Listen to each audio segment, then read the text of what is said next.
getting through lunch. I know it was off the chore, and it's you. And do you want to test this? Do you want me to mute my mic and then see if it works well for me to hear? I can hear it. We can hear it now. Okay, so I don't have to do anything. No, just don't do anything. We're good. Okay. yeah, just Sounds don't good to me. go anywhere. Don't do anything. Till, I think you said don't go anywhere. I didn't hear that. oh my! If you're not hearing me, this interview won't last very long. Tracy was part of a cohort group that I worked with in Dallas, along with several other churches. These were congregationally based groups that were basically pursuing the same pursuit that you're on. How do we target an issue and really move the needle on it by building a collaborative effort around it? And Tracy is a pastor on a staff at Pure Heart Church right near Phoenix. And so the team was all from that church. But I'm just going to if she can hear me. She can. Unmuted on there. She wasn't able to hear you. Okay. Unmuted. Okay. Okay.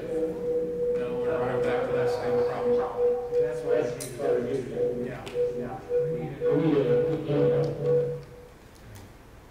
Need a handheld that's connected to that board. Or should I just go back to that, come back there? Yes. Anyway, I'll fit to tell her I'm coming. So I'm just going to let you get a feel for what can happen when a group of people, not a huge crowd, like your team, I think there were 5, maybe 6, and let's just see where it's gone from there. And even though her issue that she's working on is not the issue that you're working on, I just want you to hear about the collaborative process and stuff that she's involved with. So, Tracy, can you hear me now? I can. Okay, good. So, is she doing this back and forth, or is she going? I think it's going to be good, because I think it's just one of those. Tracy, we've got some very eager beavers here. You can see them. They're at a high point of their day, a high energy point right after lunch here on the East Coast. Yes. So if you don't mind setting yourself on fire so that you can, keep their attention. Now, I want these folks to hear the story of School Connect Arizona, but let's start with how it started. Because they're in a cohort very similar to what you experienced there in Dallas. So just kind of walk us through some of the stuff, highlights. You want me to at least talk about like being in Peru, like that moment, that the aha moment came? Sure. Okay. First of all, I want to say I'm so glad to be with you guys. Reggie and Glenn only have the best people gathered together who are passionate about making a difference in the world. And you give hope, and I'm so grateful for you guys. So just know that I am cheering you on. So I was working with a college ministry where I would take college students around the world doing service trips. And I happened to be in Peru. We were serving a special needs public school with all these college students and working with embedded people in the community. And I had an aha moment. And that aha moment was a school is the portal for all the needs of the neighborhood. So foster care, refugees, homelessness, hunger, drug addiction, marriages, parenting, family, like you name it, social emotional support. You can access the needs of the neighborhood through a school. So that was that first aha. And the second one was I was flying over my own city to do this in other countries, which should continue happening in other countries. But we should also come back and be able to do that in my own city. And so I was working with churches and with the Arizona State University, with businesses and nonprofits, with college students, with artists. And we learned how to create a model of bringing an entire village around this school. I was already in partnership with Pure Heart Church. The lead pastor there had just taken over as lead pastor, and he was asking the question, if Pure Heart was taken out of the neighborhood tomorrow, would anybody in the neighborhood notice? He knew that people were coming to know Christ when they came to the church. But he had to say, hey, if we were gone tomorrow, the neighborhood, the community would not know it. And so he invited me to become a pastor at the church at Pure Heart. I was first pastor of discipleship, but I just kept doing this schools model. And I got to grow it and develop it. I had a superintendent in the Washington Elementary School District, 32 schools, a 92% free and reduced lunch rate district. She gave me her best people, and together we were able to really build an incredible model to bring strategic change to a school.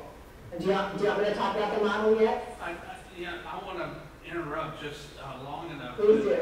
to let these folks get a sense of the scale, because you started with one, and then we'll go back and unpack the model.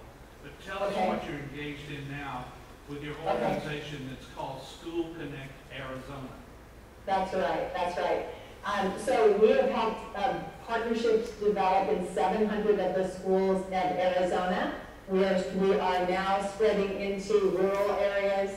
We started in Maricopa County and then went to Tucson and Flagstaff, and now we're going out to rural areas and even hope to move into tribal land, so really every part of Arizona.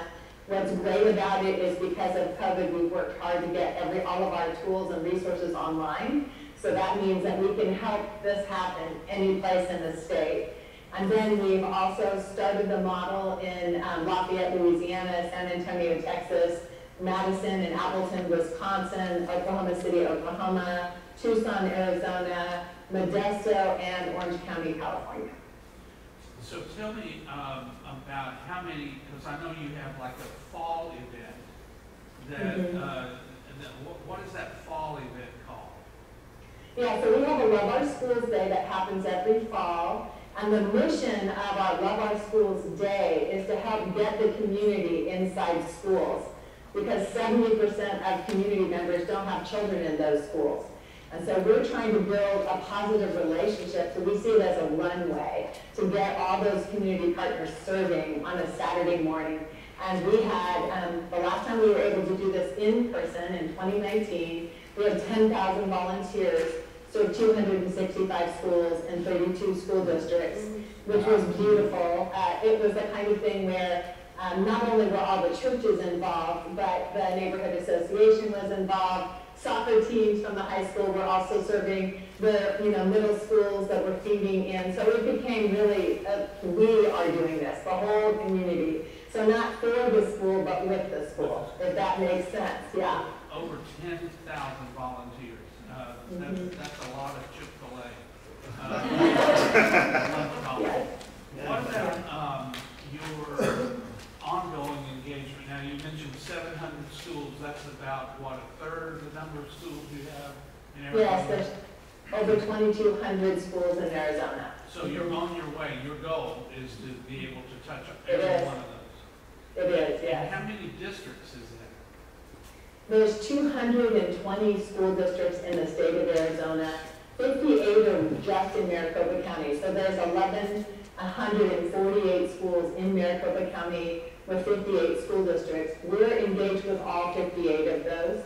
And what happens over time is as you win trust, and as you work with everybody in the village, so everybody in government, in the fire department, police department, city council, the mayor, the churches, the businesses, the nonprofits, then you get the opportunity to, speak to all of them at a conference. So we've had that opportunity now to become a voice with the Department of Education, with the Commerce Authority, with the State Library, with the Arizona PTA. I mean, all these different groups, the Arizona Superintendents Association. And after a while, they all hear about what's happening, and they want that kind of support, that village of support for schools. Now, in business terms, this would be called a lag factor. This is the result of other things that you've done. So I know you're itching to talk about your model, and I'm itching to let them hear about it. But you don't get to this level of engagement, and you're talking to a room full of Salvation Army officers and the teams they put together, actually in Tallahassee, and then we're focused on two areas here, Tallahassee and then Melbourne, but multiple counties, even though they're two cities. And so what they're going to be talking about is accelerating their collaborative impact in these areas. And some of them work on homelessness. There'll be other issues that emerge. I want to hear about your model, and particularly because of the collaborative nature of it. Just unpack it for us a little bit. I want to say first that, you know, my mentality when I was in a learning community with Reggie, my mentality at first was like one by one was addition. And I had to shift my mentality because my Maricopa County is 4.4 million people. So the need was so big that I had to start to think differently. So what I was looking for was kind of a fractal, a repeatable process that I could then multiply at scale. And so what our fractal is a school and its village, and that means the school with the principal, with a parent, maybe with a social worker, but then it means the local business, the church, the nonprofit, Rotary, Kiwanis, having all the sector at one table. And we call that event the cafe. When we bring everybody together, it stands for community and family engagement. But our job at that point, and this translates into almost anything you can do, all right? This model can be used in lots of ways. What it means is we start thinking strategically with the school leadership about what they want to change at their school. What's the best version of their school could be? And that could be things like teacher retention, school culture, parent engagement, academic achievement, right? These things. Every school is different. They have different aspects, different free and reduced lunch rates, different numbers of languages spoken, right? All of it's different. But those elements keep popping up over and over again. So what we do is we come up with a strategic plan, and then we matchmake the organization that it does well, that the school needs. And now we work strategically to move the dial in the school. So you see all of those different factors change because you're changing the ecosystem, because now you're all working together. And that little fractal of the school with its partners is the same thing that happens at the district level, which happens at the city level, which can happen at the state level.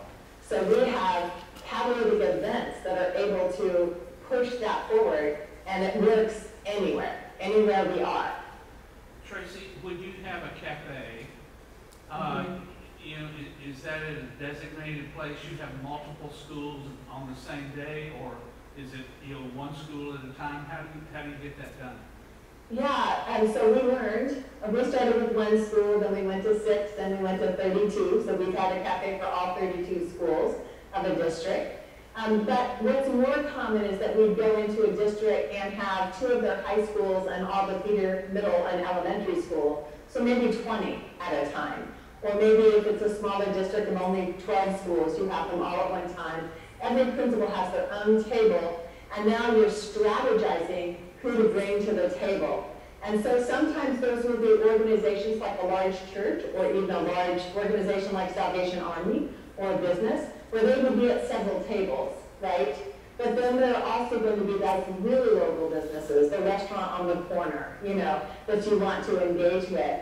And so what the goal is you get the entire village together, and now the network effect of what they can do together is incredible. So things like we can, you know, completely redo a gymnasium, or put in a soccer field, or a softball field, or we can redo a library, or in the case of a big initiative we did with the digital divide, we spent $1.5 million buying computers for school districts in the city of Phoenix that needed it because community partners all joined together to accomplish that. So I'm hearing a couple of things. First of all, you don't make up the results that you're looking for. You let the principal, your client, tell you Yes. this is what would help us. So they Yes. help define and give shape to the project. And then you do something else that has a technical term of ABCD, asset-based community development. That's right. You're looking for who has what we need for that situation, as opposed to going out and creating something else. exactly purposely. You know, we call it actually the gold that is hidden all around us, and we just don't realize it's there. So many times resources are siloed, but when you bring the village, the whole community to the one table, that's when you can say, oh, we need that. Like I met with a principal at a cafe, and he said, there are 4 things I want at my school. I want leadership development, I want mentoring, I want kids in the lower education level to be able to get extra support, and I want something special for my gifted kids. And it was great because at the table was the vice president of an IT company, and he said, what if we got creative about solving this problem? What if I had my employees, I paid them to mentor kids at your school once a week? And what if they mentored the gifted kids, and those kids then became peer mentors to the kids who are struggling academically? Then we would create an entire process, a cycle that meets all 4 of those initiatives, leadership, mentoring, and the gifted and the struggling at one time, right? And that came because all the people at one table, they were using design thinking to solve their problem. And they were using the assets that they had at the table. And then, I mean, just to point out as well, when you're organized that well, then you start attracting federal grants, right? So start with the ABCD, the assets that are already there, the goal that you have to look for, and then strategically work it together. And what you see is you see schools start to transform, and even neighborhoods start to transform, because now all these partners are working in the neighborhood. Now, how do you call that party? I mean, you know, you have the idea of cafe, put the village around the principal office. Who actually gets the actual people to the table? Yeah, I would say that's a group effort. Now, I would say in Arizona and with our partners, we have been working with a business that created a digital asset map of the state of Arizona. So that means we're tracking school districts, schools, businesses, churches, and any organization that wants to serve schools that is a partner of School Connect. So for a school district, we can actually pull a report. These are your possible partners right here. Now, before we had that, we used Yelp. We also we kind of did an asset map of the parents of that of that school. What churches, what businesses, what organizations are you a part of it? You do that, and suddenly all these people show up that you didn't even realize were connected, and now you get them all, right? And then by doing catalytic events, I love our schools day. It's a great way of catalyzing the community to come and serve. And our structure is a volunteer school champion for each school who walks alongside a principal and facilitates the village. Well, how do you find those? Well, go do a service day, and that leadership bubbles to the surface, and you grab them and train them, and we believe in just-in-time training. So we're taking them with us, and we're training them as they do something, and then they keep growing and expanding in their ability. Could you give us a sense of and I haven't asked this question before, but do you know how many businesses, roughly, are partners across all of these? Or how many other NGOs? I mean, do you have categorizations of your partners? Yeah, I mean, and that's constantly growing and changing, right? But I would say about 1,000 businesses. We have about 500 churches involved. We would love to see more. There's twice as many churches as there are schools in Arizona. So of course we would love to see that. We have probably another 400 community organizations. So that could be the fire department, the police department, the Block Watch, Neighborhood Association, Rotary, Kiwanis, a bunch of those kinds of organizations. And we're really we're kind of doing that dance between having them engage with us and then getting them really connected to each other. Because the goal is long-term sustainable transformation. And the key element to that is that this has to fulfill their mission. This has to be a part of what they're passionate about. If it is, if they're doing what they're good at and that they love to do, then they're going to keep doing it. But if we just create a plan where they kind of drive by and throw a can of food into the school, that's not going to do it. We want those long-term, sustainable, transformative relationships. So you have immediate goals, and then you have a horizon kind of mentality as well. Now, what is the rate that you're growing, if that's a right answer? About how many districts a year do you see that spike, and particularly what has COVID done to you? Yeah, so the moment that COVID hit, we became like a 911 operator. So we sent out a link to schools and to our community partners, finding out what do you have to give, what do you need. So we connected resources and the need all the way through COVID. So that might have been 4 truckloads of furniture, office furniture from Goodman's that went to a school district so that teachers could have an office in their home. It could be masks and whole pallets of sanitizer. It was all kinds of food distributions going on. And then, of course, the digital divide for us, like in 2020, in July, we knew that all schools in Arizona were going to be starting online the first week of August. We're like, oh my gosh, this is not good because 250,000 families do not have internet. So we have to do something. So School Connect, along with Common Sense Media, which is another nonprofit, and the state library, we brought our resources together and we created a free Wi-Fi hotspot map of the state of Arizona. So all the places where people could go for free Wi-Fi that were safe, and then we invited churches and those kinds of organizations to open their doors and become one of those places. And then the state library had free tech support help on a phone call for anybody that needed it as they were trying to figure out how to use a hotspot. And we did this all in Spanish and in English. And now that website has served 275,000 people in the state of Arizona. And we've grown it to include things like federal programs where you can get free computers and internet, et cetera. So when those crucial things happen, when you have trusted partnerships in the right places, you can pull together incredible scenarios. Even like the computer distribution, you know, I'm on the Marriage, Youth, and Education Commission for Phoenix. I found out they were trying to meet the needs for computers in the city of Phoenix for those districts, but they didn't have enough money. So a faith community raised $1.5 million, and then the city of Phoenix gave their money, and then School Connect worked with a manufacturer directly to get those computers for $200 a piece. So there's no way we could have done anything that we've done if we weren't collaborating, right? And then just like literally last week, I had 365 computers that I could give to rural school districts in great need, but I needed a centralized location where they could pick them up.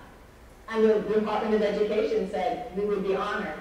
So here we have all of the pieces, the faith community, the government, the education, all working together to meet a need.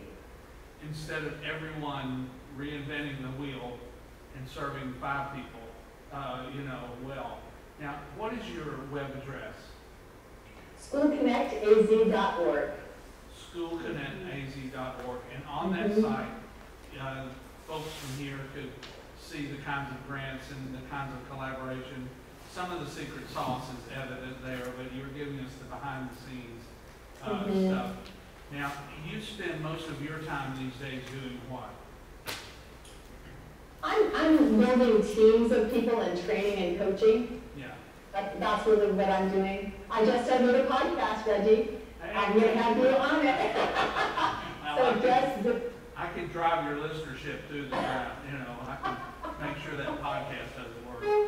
I want to give our folks here a chance to ask some questions if they have. Can you guys hear me from back here? Yes. If someone has a question, just Shout it. Just shout it out and I'll repeat it to Tracy. Okay, somebody else. What has been one of your biggest challenges? Tracy, what would you say are 1 or 2 of your biggest challenges? Yeah, the first one I would say is that in my specific context, principals are incredibly busy and they're driven by crisis. And so, when you say, hey, partners are here to help you, they can just think of that as one more thing to add on to their list. So the need for a school champion, who is that volunteer who comes alongside a principal, is super important. I would also say, and I say this as a pastor, I'm still a pastor here at Pure Heart Church. I'm really paid as a pastor to be the leader of School Connect. So that's a beautiful model. I just want to say that right there. But I would say that my heart, as I started this as a pastor, was to get churches to run to the table as fast as I possibly could get them. And they're slower to the table than I hoped that they would be. But Christians are not slow to the table, big C. Christians in all the sectors run to the table, whether that's city council or the police department or Rotary or all of them, they come to the table quickly. But it takes time. I think a lot of churches feel like they have their own program, overwhelmed by their own programs and their own struggles. And so sometimes when they are brought to the table, they're like, I don't know if I can do this. What's really powerful is when a principal or a superintendent makes that request. They invite them personally. Then you'll see pastors being much more responsive. You also are having churches being led into this by a participating member who may be at the table as a business guy, but now he's fired up and he plans his whole church.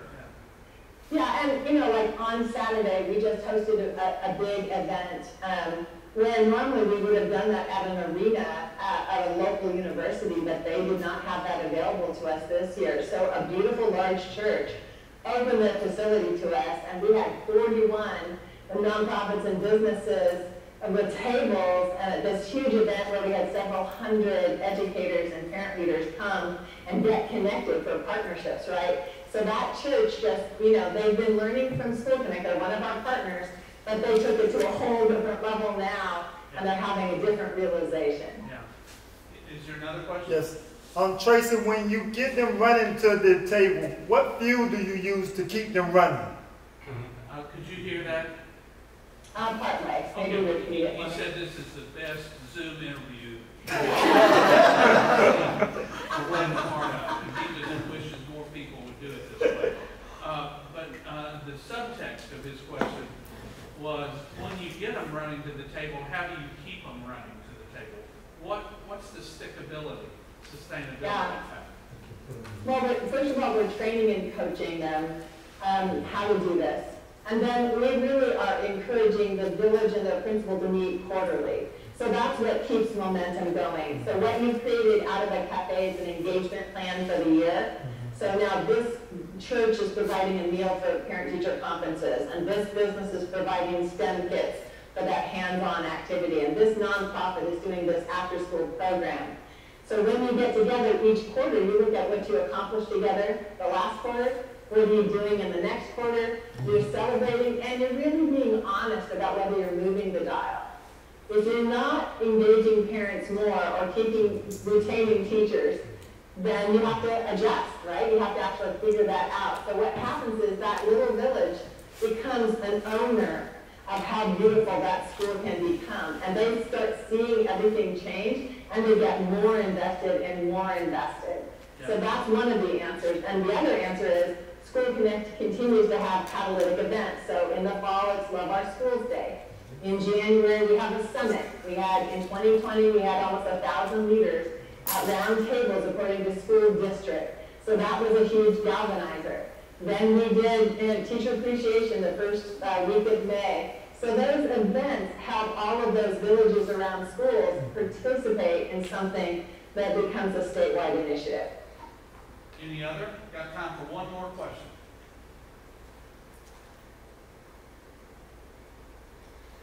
Tracy, then I'll do it. If you had to do it all over again,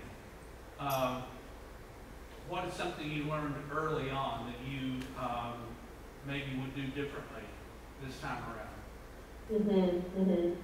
I think the first lesson I learned, because the first school I came to said no to me, and I was bringing a huge amount of resources to them, that they were just afraid and wanted to be in control. So what I learned, first of all, is nothing gets done without trust. So always, always start with trust building, and then doors open to you. And the other thing I would say is there are people out there who are passionate about making a difference, and find them and work with them to create a bright fire. And others will see the bright fire and be drawn to it and will create momentum. But don't waste time and energy and effort trying to convince the unconvincible. Right. Because, I mean, this is Jesus saying, you know, just, go on. Go till you find the folks. Well, Tracy, you're fabulous. What you're doing is fabulous. Amen. And you've got some more admirers here today now because they've been acquainted with your work. So, way to go, girl. You're tearing it up out there. Thank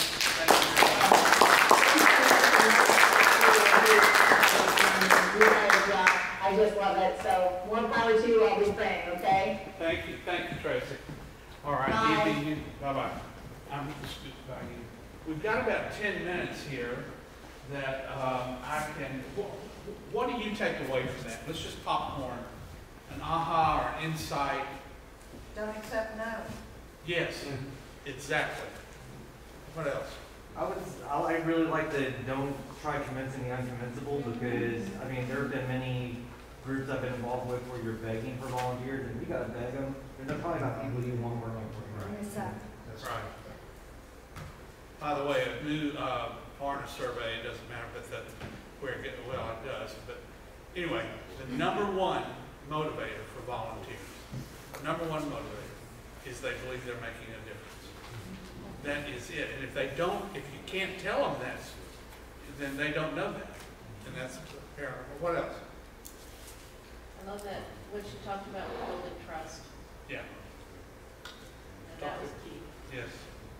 I'll talk a little more about that tomorrow. What else? Don't be afraid to be an innovator. And problems are the doorway to innovation.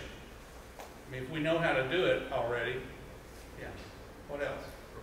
The organizations or resources are there. It's just getting them to the table for the conversations, as opposed to what you said this morning, that conversations can change the world. Her whole, I love the connection.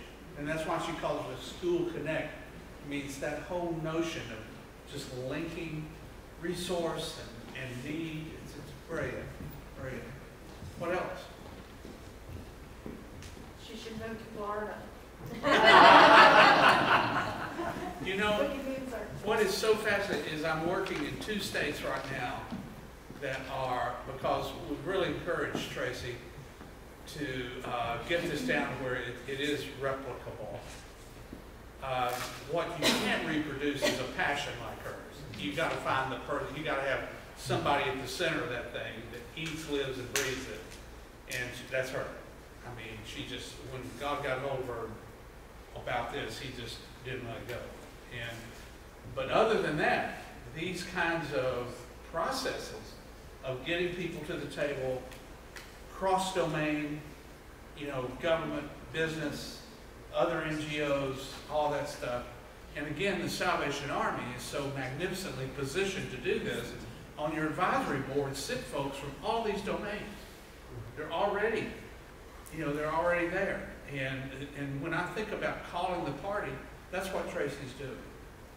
Even though your issue may be different from education, we can learn these things to make sure, this is what we need to follow as we build community engagement. What else? I think we have convinced ourselves in some instances that relationships and partnerships have to take a long time to develop before you start to see the benefit of it. And it can happen in a moment. There's true love at first sight, kind of a thing at a cafe, where those partnerships combust and can grow. Good insight. And often working with people, I mean, that's, you have, E.B. is still back there. So, I mean, like evangelism in the new world is not about the confrontational evangelism that I grew up with, which started with, you're going to go to hell, try like sausage, right? And then we wondered why people weren't motivated to, tell me more about that. I want to know more, where do you, what come to my church, we talk about it all the time. So, you know, but the evangelism of the new world is shoulder to shoulder. It's not confrontation. It says we're working together as the people of Christ, kingdom agents. And the conversations that come out of that, because you can't hide your motivations over time. I mean, you know, how long do you have to be around me before I start talking about my wife and my kids and, you know, the people that are important to me and what's about? I mean, it's just natural. What else? I have a question.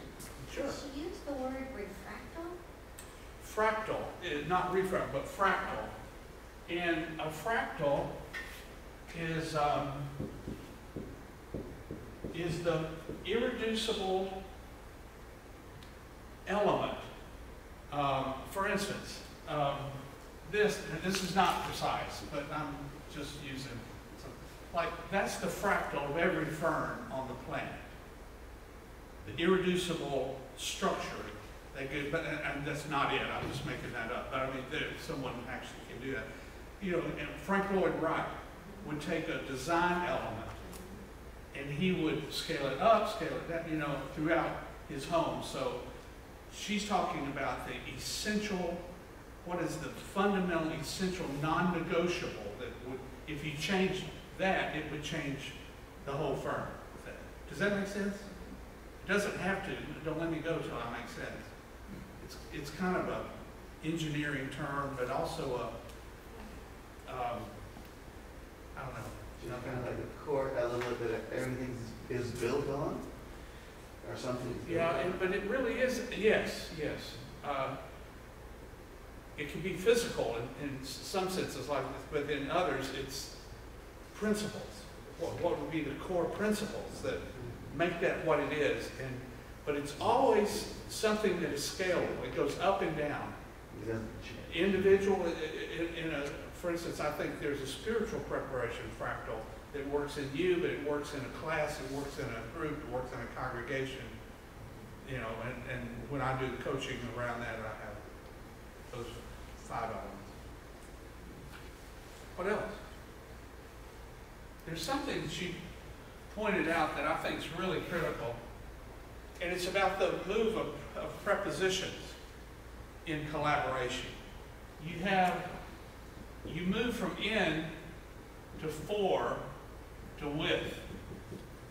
And I guess I should have put these on a continuum, but you know, for instance, you're already in the community. And by the way, a lot of churches don't like the community they're in. They commute every week, you know, and then the place is boarded up and locked up the rest of the week. But they still go there because mom went or grandmama owned it.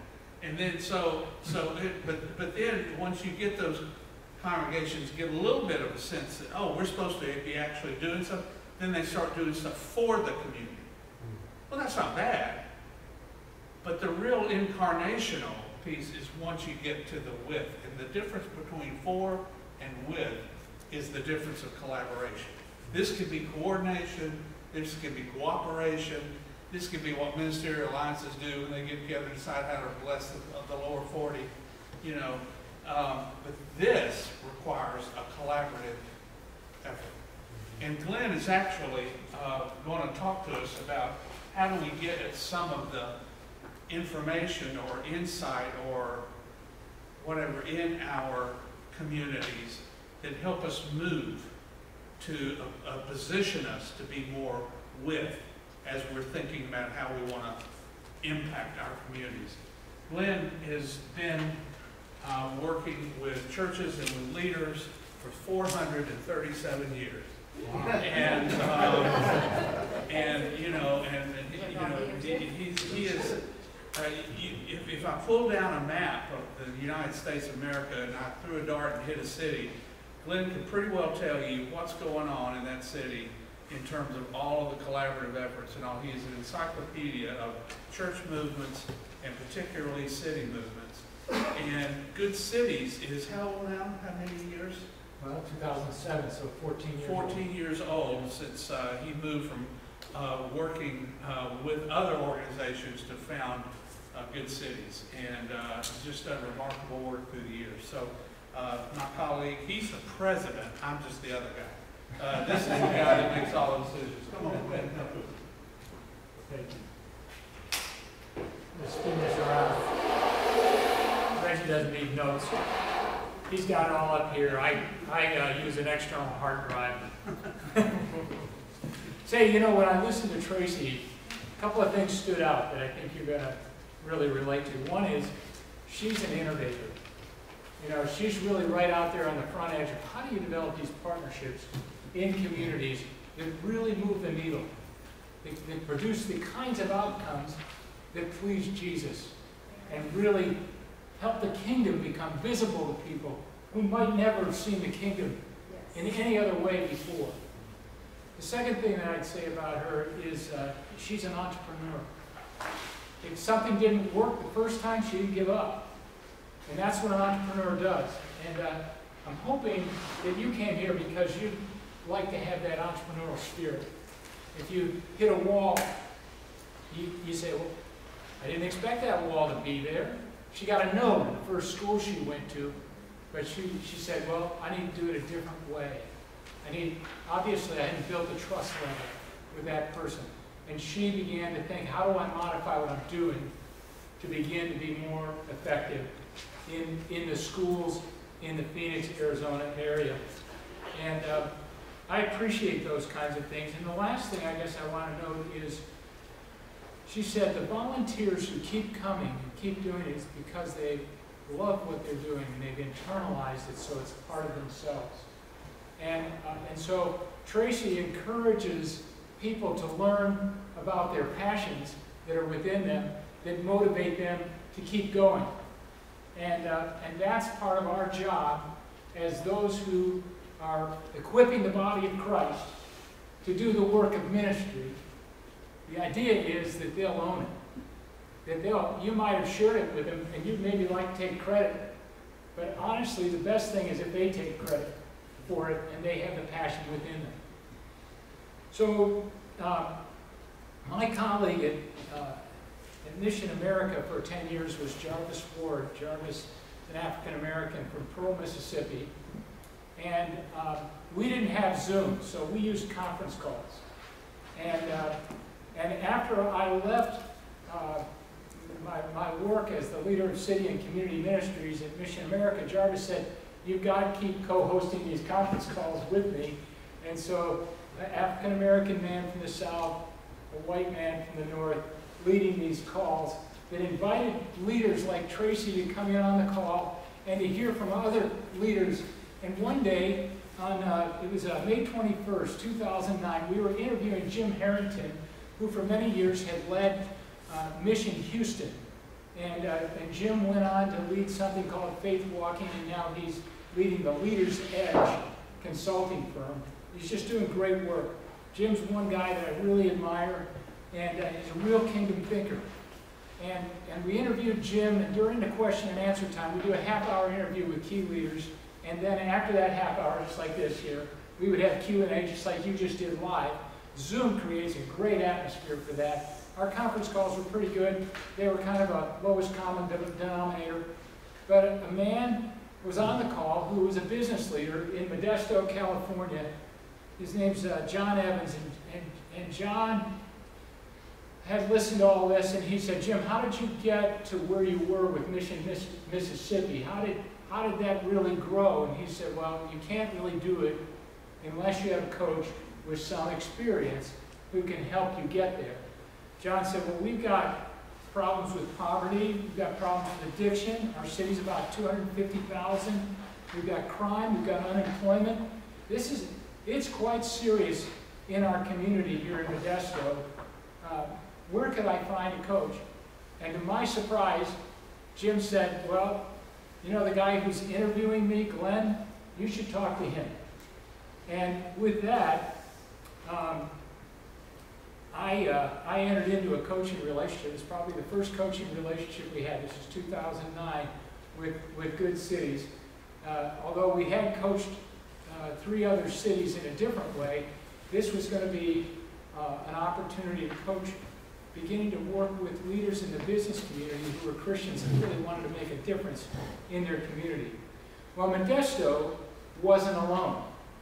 In fact, the leaders of Springfield, Massachusetts, a city of similar size to Modesto, had gone to the Federal Reserve, that is, in Boston, and said, we've got a problem.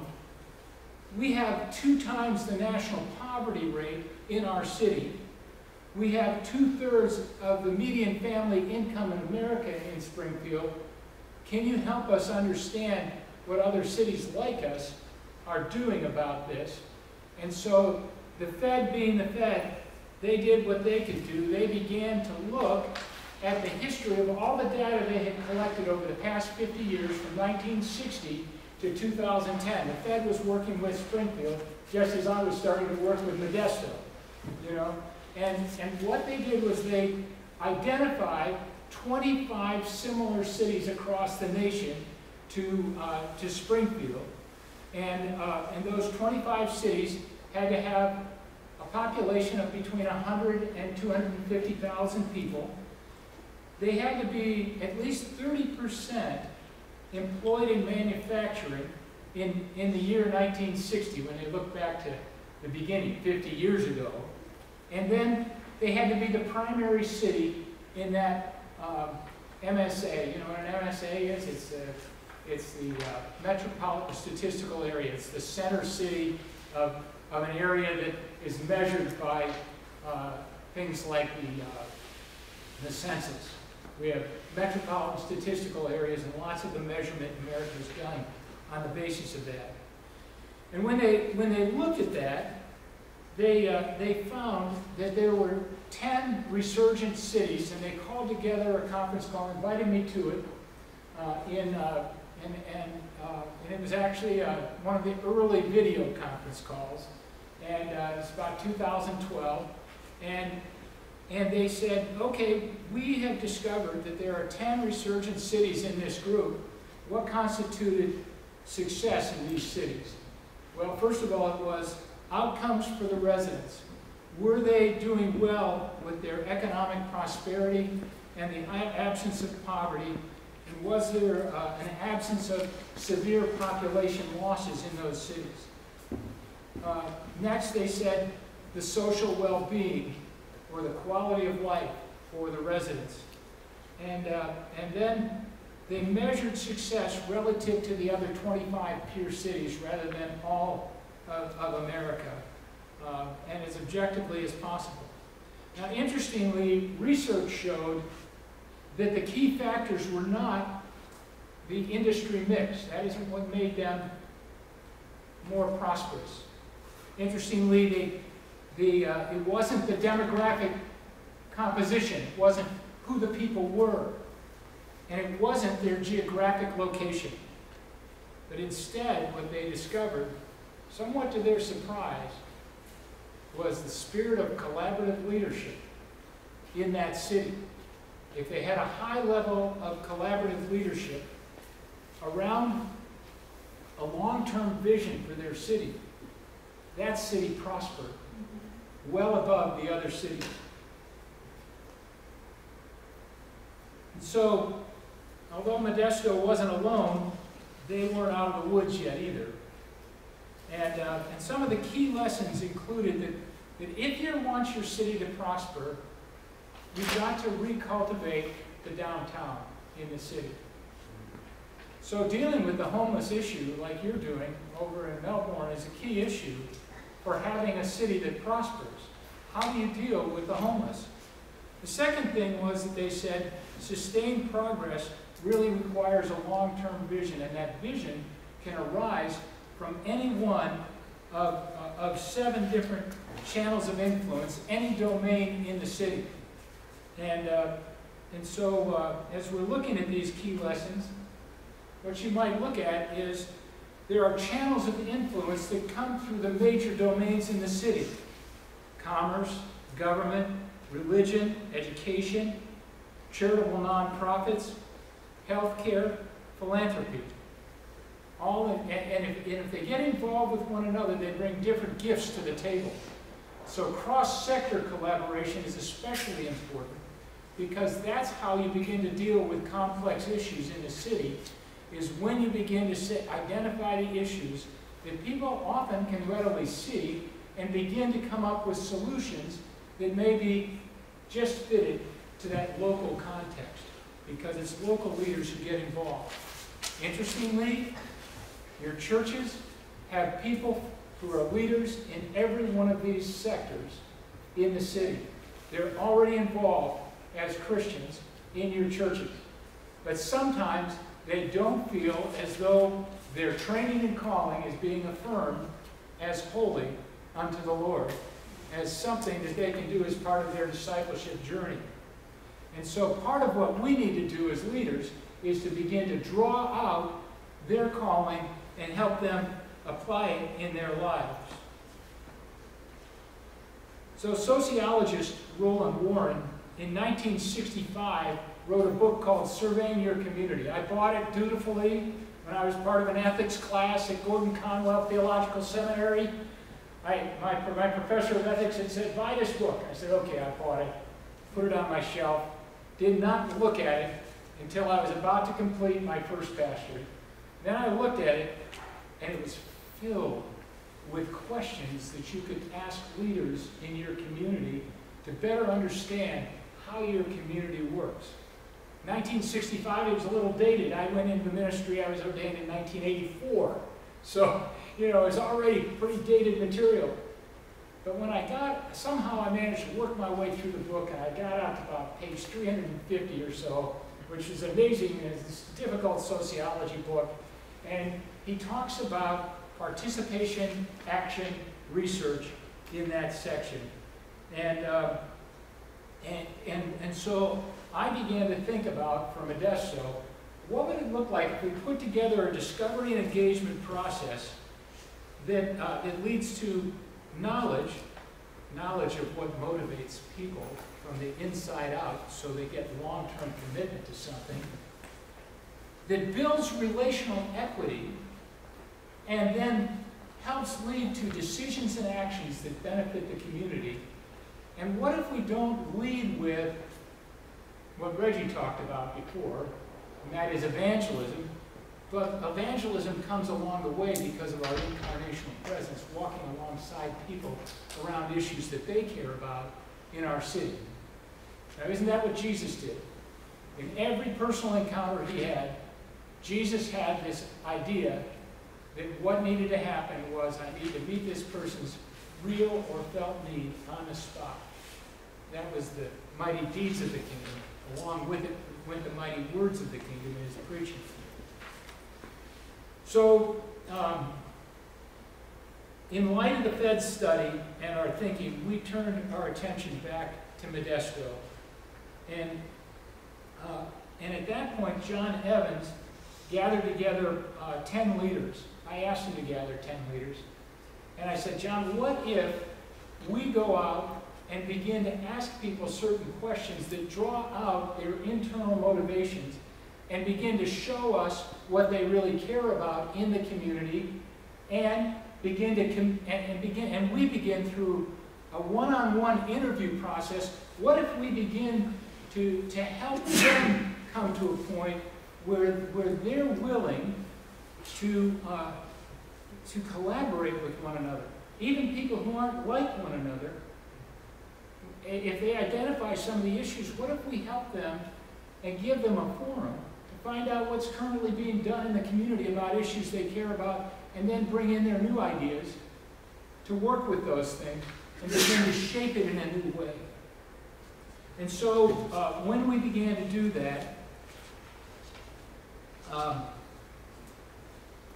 I did some funny things along the way, but one of the things was I said to John, okay, John, we've got to identify, I think let's see where we are on that. Yeah, we're still on the Modesto slide. But what I said to John was, we've got to identify leaders in each one of those 7 domains. And then what we'd like to do is identify 100, and our 10 people within 5 months, if they're all volunteers, they're all from the business, so they're busy people. If they interview 2 people a month over 5 months, we will have interviewed 100 people. So 20 times 5 is 100, right? So they will have identified and interviewed a lot of people in the key areas of their community. Let me see one thing here. So what kind of questions do we ask them? And this is important. You've got to really carefully select the kind of questions you're going to ask leaders. Each interview would last about an hour. The interviewer would not bring in any recording device, but they would simply call and ask the person to meet for lunch or over coffee, and they would ask them 6 or 8 questions. And the core 6 or 8 questions are these. First one we call the miracle question. Imagine that tomorrow you were to wake up and your city is just as it should be. What's that look like? Describe it in detail. And these leaders actually have big visions. And when you begin to ask them a question like that, they have dreams for their city. And you're drawing out, nobody's ever asked them a question like that. At first, some of these leaders among the 10, they said to me, they were like, I kind of feel like they were like the spies that went into Israel. They were a little resistant. They said, Glenn, we know these people. We don't need to interview them. We don't need to ask them any questions. We see them all the time. But when they started asking this question, they heard answers they'd never heard before from people they thought they knew well. And they began to hear about the passion these people had for their city and the hopes and dreams that they had. The second question we asked was, given that vision that you have on a scale of 1 to 10, how well would you say that you're living into that vision and helping it become a reality? And people then would give us a number, anywhere from 4 to 6 or 8. And we'd say, well, what would cause you to go too higher? What would cause you to go too lower? These are people who maybe were acquaintances with these people. Now they're going deeper and they're building a relationship. We believe that data, that is information collected in qualitative interviews like this, combined with relationship, moves the needle. And you're beginning to build a relationship when you ask these kinds of questions, because these questions spark people's interest, because you're interested in them. You're not telling them what to do. The third question was, or the next question we would ask was, suppose that,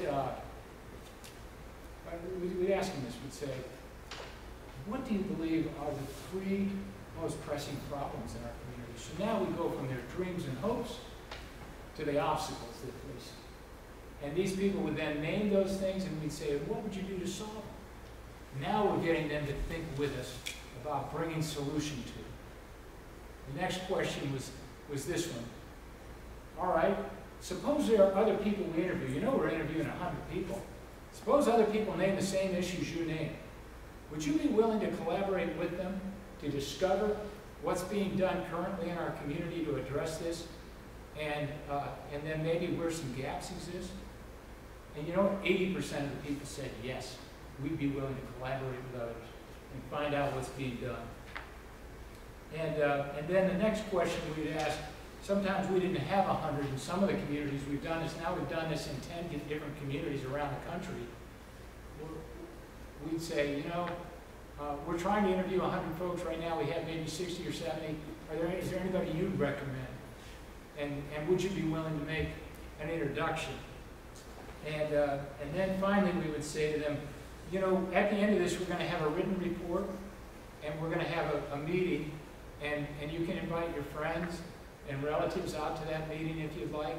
And at that meeting, we've talked about collaborating. We'll give you and others a chance to collaborate, to form teams around 3 or 4 or 5 of the key issues that get named in this. About 27 issues were named, but 6 issues rose to the top. Homelessness, unemployment, drugs, gangs, violence. We looked at the issues that were being named, education. And when we held that meeting, people gathered into task forces around all 6 issues. Now I'm going to tell you, it's a very entrepreneurial effort at this point. when they gather into those groups. And leadership is key. So if you do this, you've got to have a chairperson ready to go in each of those, who you think can carry the ball on each of those areas that you've got in your report. And then those folks gather the folks who are volunteering to help them with that. And the other thing is that I always say to groups, don't put somebody on the homelessness task force who is a nonprofit that's already serving among the homeless. Let's have it filled with people who maybe haven't been serving among the homeless, so they can hear it in a new way, and nobody feels like the deck is stacked to help that one nonprofit or 2 or 3 nonprofits on that group. Instead, we want to have fresh eyes taking a look at this. So it's important, if you go that route, that you do that. And but they had several things came out of it. In Modesto, one of the most exciting things that happened was the first thing was that John Evans formed a group called the Jobs Cohort. I'm just about done, don't worry. So the Jobs Cohort that John formed was geared toward, they have a lot of migrant laborers, like Tallahassee was talking about earlier. And those migrant laborers often were part of the gang culture when they weren't working in the fields. They were right at the heart of the addiction problem. The family was breaking down in a lot of these areas because of addiction and that. So John formed the Jobs Cohort to help people get trained and ready for jobs. They discovered along the way that folks didn't have their high school diploma or GRE, and so they worked with churches to begin to provide GRE programs because, as you might know, the GRE programs right now are online, and it helps to have a tutor if you're going to get through it. Many high school teachers can't pass the GRE right now because of the way it's being done. It needs a personal touch. And so churches began to be centers for the GRE. The next thing that happened was one pastor at a very large church said, hey, you know what? We're not working together on this addiction thing. If we could just begin to work together, we could begin to solve the addiction crisis. So they formed something called Recovery Modesto, in which they called in the County Department of Mental Health, which is secular, you know, and all the churches that were hosting AA groups and Celebrate Recovery groups, and they said, hey, you know, it's great we're hosting these groups. I wonder if we could begin to do outreach in the community to those who are addicted and to the families of those who are addicted, and see if there might be new ways that we can address addiction. And as they addressed addiction, they found there were better employees available. And they found that fathers and mothers were restored in their homes and families became healthy again. Addiction became a real key. And then one other thing that came out of it that I think is worthy of note, and that is something called Love Modesto. It's an opportunity for people from the churches of the community and from businesses in the community to begin to serve once a quarter in their city. And as they began to serve in the city, they began to find long-term places of service where they found their passion. And they began to serve throughout the city in a big way. Love Modesto has now become Love Our Cities, and it's active, has active chapters in over 90 communities around the nation. So there's no telling where things can go when you begin to ask good questions, when you begin to think through how it is that we can discover what it is that motivates other people around us, and then we give them a chance to live into that area of motivation. Probably, you can read that slide. I don't need to read it to you, I don't think. Is there anything, Reggie, on that slide that I need to read? I don't think so. So let's remember others who've gone before us in this kind of a journey. In the Bible, we learn about the exiles, right? And they had a much tougher path. They had gone to a city they didn't want to go to. And they were there against their will. And God tells Jeremiah to write the exiles a letter. And embedded in that letter, he says to them, seek the peace and prosperity of the city to which I have carried you into exile. Pray to the Lord for it, he doesn't say pray for one another. He says pray for the city. Because if your city prospers, you too will prosper. Seek the peace and prosperity of the city to which I've exiled you to. Now, as Christians, you're citizens of the kingdom of heaven. There's a sense in which we live like the exiles, hoping that the kingdom will become more of a reality. But he actually is calling us as kingdom agents to help it become a reality so that your city prospers, so that people who are not prospering begin to experience that prosperity and peace in your city. There may be all kinds of arguments going on right now. Don't think you're the first to face those arguments. There were arguments going on in the exile. In Jesus' day, it seemed like the Pharisees couldn't agree with the Sadducees, and neither one agreed with Jesus. So there were lots of arguments going on. So don't shy away from it, but look to be that person of peace who brings the kingdom and who brings people together who think they disagree, and they'll come up with a better solution if it's in that heart to have a passion to bring solution to it. I'm excited about this kind of work. This is what we call our discovery and engagement process now. We know it works, and it's something you can use in your communities. Now we're going to have an exercise. Not real exercise. Yeah, no jumping yet. I don't believe in that. Leave it to Reggie to take a stand against exercise. I'm on the President's Physical Fitness Council, right? No, I'm not really. We have at your tables large sheets of paper, and we have those 7 areas, and we'd like your group to go and begin to think through leaders in your community who you already know about, who you'd like to talk to about what motivates them. Ask them about their dreams. Ask them about the most pressing problems. And we just put 3 spaces to get you started. This isn't 100, but it's 21, you know. So take those 7 and talk together about who should we talk to when we go back, about the kinds of things, kinds of questions I just laid out. And we'll give you those questions later on so you can take those questions.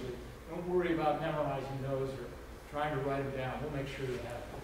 Clint, can I ask, so even if, and so I would expect 2 different teams here at different places would approach this differently, you know, based on, so if you know an area already, for instance, would it help to say who else do we need to include in this conversation around, or is this just a generic community deal, just any leader about anything? The first group I would look to are people who are leaders who you think may be people of peace, I would say. I would look for not necessarily committed Christians, but people of peace who you think could be bridge builders. So your top 3, if you've got a serious conflict going on, don't look for the hottest button out there and interview them right away. I would interview the people of peace who are going to be the bridge builders. And eventually you're going to come around to those people who influence the hotheads. Because there are people who influence them, and they'll be able to bring them in a way that you can't. You know? So in some regard, like for instance, the Melbourne crew would probably think of this in terms of the issue that they're thinking of, with people who may have an interest in homes, whereas the Tallahassee crew, they could have a blank this slate. open, you know, who should we be talking to help figure out what that issue is, you know, that we want to address. I just want if you have an issue like homelessness, there are many facets to it. Yeah. And you can tailor these questions to be focused on that area. But if you don't have an area yet and you'd like to get to know what's on the hearts and minds of people in your community, it's okay.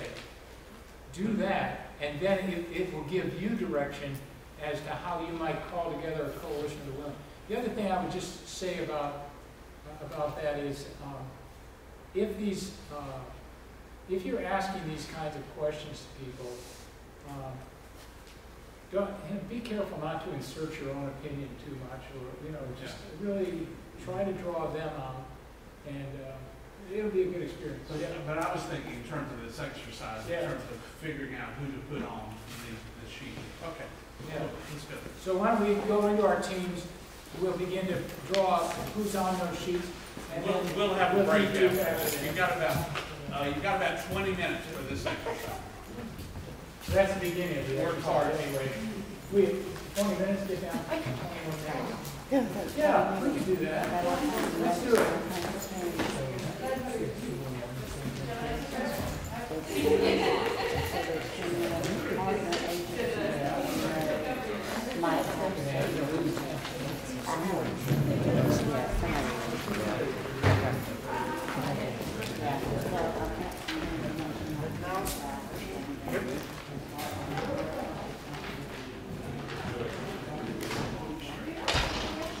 Oh, yeah.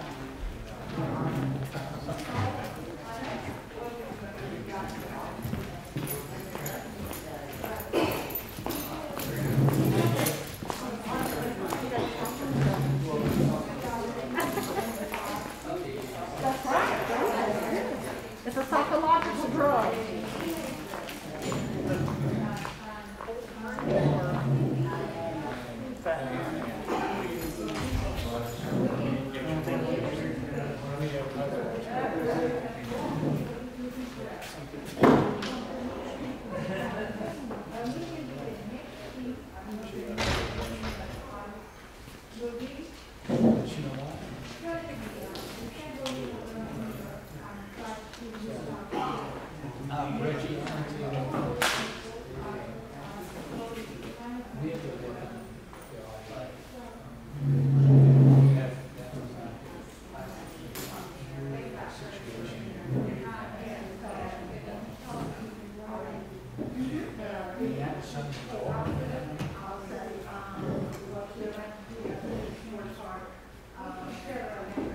Thanks. Yeah.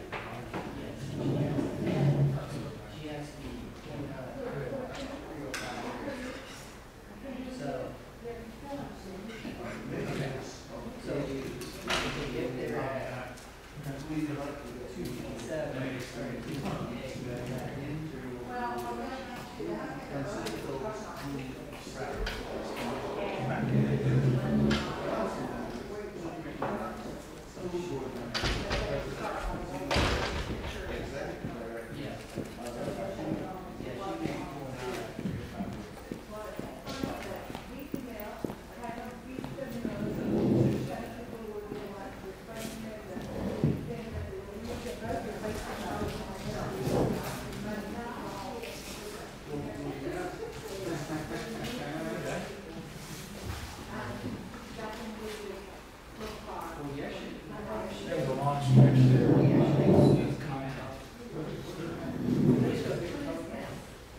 We usually don't do super long stretches of content like that. And then we have an interview like that, we had the debrief, which was pretty good. And then we went into maybe a 20. That's about the presentation or whatever. We try to keep our presentation relatively short, in the team times long. We're actually doing it in 30 minutes. Should I tell them? I'll ask Reggie if he wants to tell them. Reggie, do you want to tell them in 30 minutes? You told him 20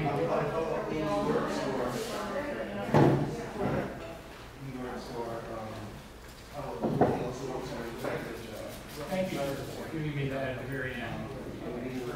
It's okay. I didn't have one of the big checks.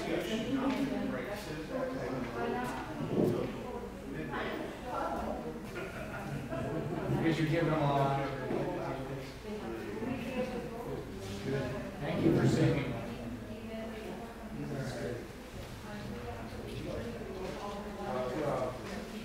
This, that is from the first group of the having the discovery management process as a process to use with something that's in the product. Well, they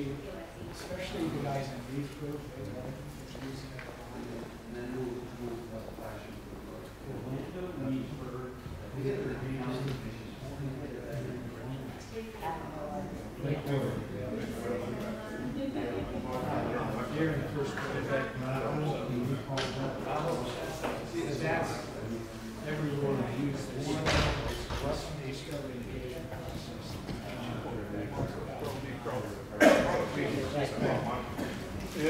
To really help the leaders gain a sense of focus and engagement. A lot of times, help me remember something. Some of the answers to say homelessness, education. Okay, so they're friends, so that carries through. I just can't remember who we were. Thank you. And the point isn't to find the most brilliant insight. The point is to find out what's going to motivate people to serve. And if they commit to serving in an area, even if it's obvious to everything else, that's something you didn't have. It's the correct way of looking for it. It's the relationship as much as any information. It's through those friendships that people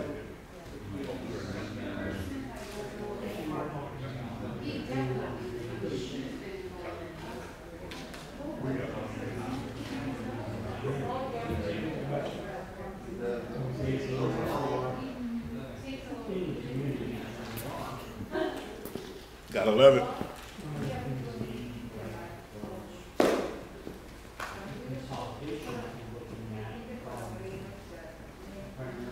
Thank you for the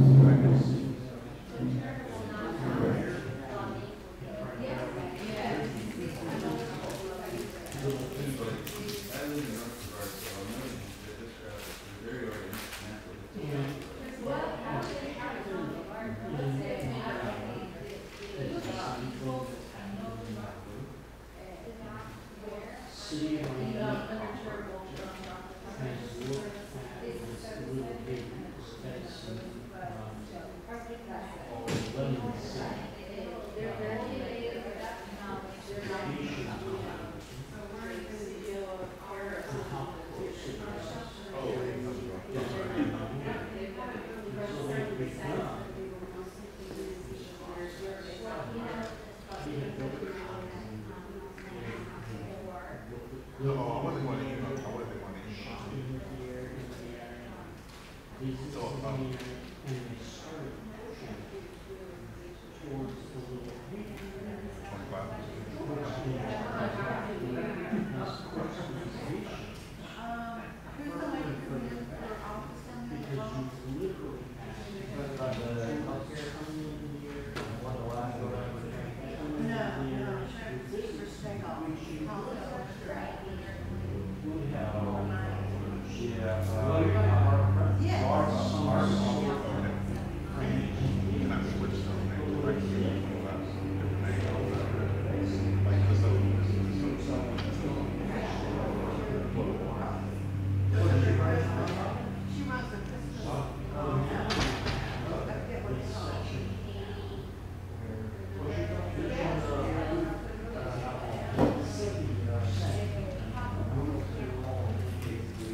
So, gentrification in the older neighborhoods where they push out poverty.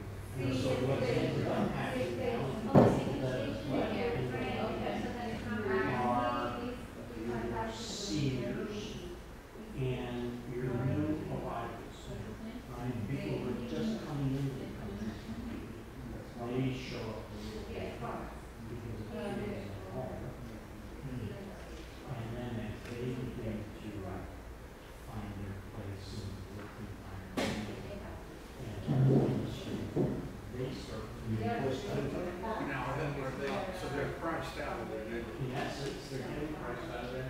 Jack? It's the same things happening all over the country with different ethnic groups, with the dynamics of that. Whereas the city center used to be the center of politics. It's now